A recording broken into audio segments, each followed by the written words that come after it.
Hello everyone, i-demo ko naman itong natin yung JBL na Party Box 710 800 watts. So ito yung basic features na ito yung change sa lights. Yan, pwede natin i-off, pwede natin change anong kulay.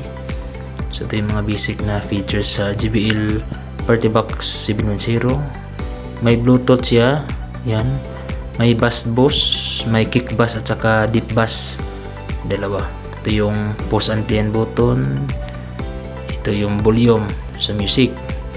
Tapos may bass, treble, echo, at saka may digipix. So itong sa volume, makikita mo yung niya, no, kung kalakas na kahina, kasi may indicator light siya. Yung mga basic niya.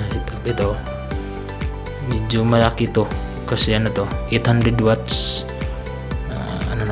medyo mabigat, pero may gulong siya, mas malakas to sa outdoor. Ito yung niya, power cord port, power port niya, yung breather. Ito yung sa likuran niya, kita natin, ito siya, mayroon siyang mic input, dalawa. Ito yung, yan, kung halimbawa dalawang 710, pwede niya i-pair stereo.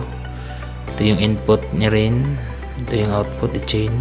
Meron yung auxiliary. Ito rin may gain siya. Yan yung mga basic setup sa 710. Maganda to pang outdoor. Medyo mabigat na nga lang to, pero sa lakas maganda talaga to pang karaoke, party. Ito yun, maganda. And please subscribe my YouTube channel para mag-upload pa tayo ng ibang mga video regarding sa mga speaker. Maraming salamat.